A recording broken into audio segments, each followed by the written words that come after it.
we want to also, and I should talk about this, I am frustrated with the very high difficulty in getting real tangible things accomplished in this Congress with Republicans the majority in the House, Democrats the majority in the Senate, and a person in the White House whom I disagree with on most things philosophically. That's a frustration. But I believe that getting real big things accomplished, good things accomplished, is going to come from the next president. And so we here in Iowa have more to say about who that will be on a per capita basis than anybody in the country. And if we use that, if we play our cards very well, we can also select and help shape some of the essential planks and the platform on the upcoming for the next president of the United States. And I have put a lot of stock in that, shaping those planks, and I don't want to give up leverage too soon. So Cassie is looking at my watch. Okay. She says one more question and I have to then pull out of here. Who's got it? Yes, sir.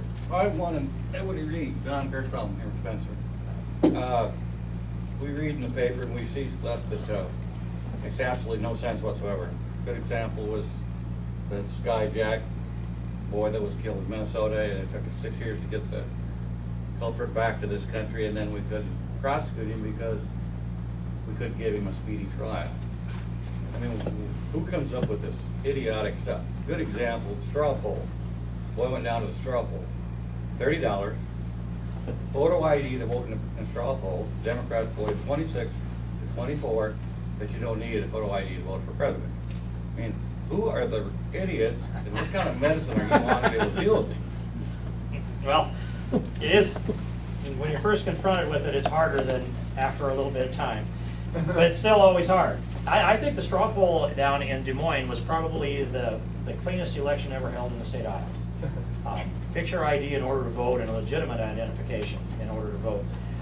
In 2000, when we had the fiasco in Florida over who would be the president, I spent all but 3 of 37 days in my chair, in my living room, in front of my dish TV and my internet with my phones, calling and looking and doing research, and I produced out of that, I found out what I thought was, and I'm convinced, was a lot of election fraud around the country. I came back, from that and wrote legislation to try to fix some of that so that Iowa would never become like Florida. And part of that was require a picture ID, require the Secretary of State to certify that the voter registration list be free of duplicates, deceased, and felons, and to certify that they are citizens. That was the core of what pushed through there, and we ended up with a fight like that. Now, we did pass that legislation out of the state Senate when I was there, but it was really ugly. And the image that I remember most out of it was how red Jack Kibbe's head got as he argued against me. I guess it's certified that in the last Massachusetts election, there was 125,000 deceased persons voted. See this, okay, in my pocket every day, I carry an acorn, because it reminds me of what that organization has sought to do and now has subdivided and still continues to try to do to the legitimacy of our election process.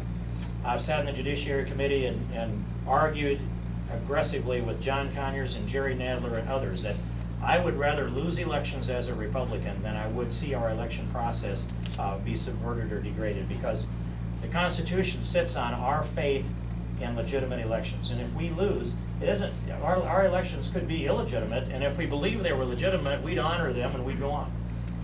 Policy would change, but we would go on. But if we lose faith in our elections, if we lose faith that our vote counts and only legitimate citizens' votes count, if we lose faith, the Constitution itself falls. Legitimate elections and the perception of them are the bedrock that the foundation of our country sits on, that foundation being the Constitution. So I take your point, you are right, and I hope we are aware enough to make those changes when and if we get the chance. And I sure want to make them. Thank you. Okay, thanks. That'll be the last one now, I think. Okay. Congressman, I just wanted to make a statement. You know, you talked about, and it reminded me when you brought up the 2000 election. Is there any way, you know, I know the media is always the bad guy, you know, but in the 2000 election, in my personal opinion, the media was the bad guy. When they announced the election for Gore 30 minutes before the polls closed in western Florida, when they announced the election for the president in Nebraska 30 minutes before the polls closed in western Nebraska, didn't cost the president any votes, but it did cost the senators or a candidate running against an incumbent, it cost him his seat. You know, things like that, you know, and you watch, you know, one of the things I was talking about when the gentleman mentioned you're not endorsing Michelle Bachmann, you know, as soon as, you know, my feeling is as soon as Michelle Bachmann wins the straw poll or she wins any notoriety or she starts getting a run, the dogs are going to come out of the woodworks.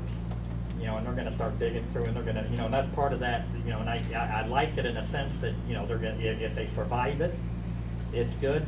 But is there any recourse that, you know, the people or the country or you or the congressional or legislation or whatever could take against blatant manipulation of the whole election process through the media? Well, it seems to me that at least the major media has, because of the 2000 election, taken a pledge that they would not release or maybe even not even do exit polling results. You know, I haven't seen those released since 2000. Yeah, Would you agree? I couldn't believe that they didn't know that there were two time zones in Florida, or that they didn't know there were two time zones in Nebraska. You know? Congressman Jeff Miller from Florida is a close friend, and he represents the panhandle of Florida. And by the way, Bud Day, who is the most decorated living American, happens to be a Northwest Iowan. And I've talked with them about what happened there. Their turnout was suppressed dramatically in Western Florida. I don't know why they didn't know that. Some things, unintended consequences, but sometimes it even has consequences. They recognize it, but it's not stark enough, severe enough, or getting enough public criticism to cause them to do anything differently. I want to have legitimate elections, and I'll say also that this long extended period of time of the Oregon absentee ballots for everybody. You know, anytime that you pass ballots through other people's hands, and I'm happy they go through the post office, sir, but it adds to the opportunity for fraud. And the longer the absentee ballot period of time is, and the lower the standards to qualify for it, the lower the integrity of your votes will be. There's one side of this that has tried to, they say expand access. Well, it's not hard to vote. You register in here to vote, maybe? Am I right? I don't know, but you go into City Hall or wherever and you sign up to vote, and then you show up election day and you vote. There's not a barrier to voting. It is, but under that guise, they have lowered the standards, and lowering the standards opens it up for more fraud. And we have those cases of fraud that Acorn has now been convicted of. I want to have solid integrity on this, on all of our ballots if we can, and that means that we're going to have to tighten things up. I'm hopeful that Iowa will do that now, and this new Secretary of State's pushing for a picture ID, and I'm glad he's doing that. He ran the election down there at the straw poll. Tight job, Matt Schultz. Congratulations. So, hey, thank you, everybody. Thanks very much. You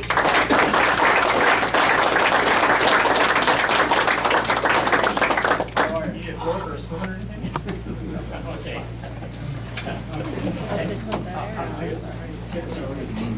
Good luck on your run. Thank you very much. It sounds like it'll be fun. Thank you. Okay. Yes. Yep. Yep. He may get sometime. That is really cool. How you doing? How are you? You know you're going to come up with $1. Oh, all right. Yes, I think I've been as well. Randy's made sure my face is the same, so I'm probably on the face. Yeah.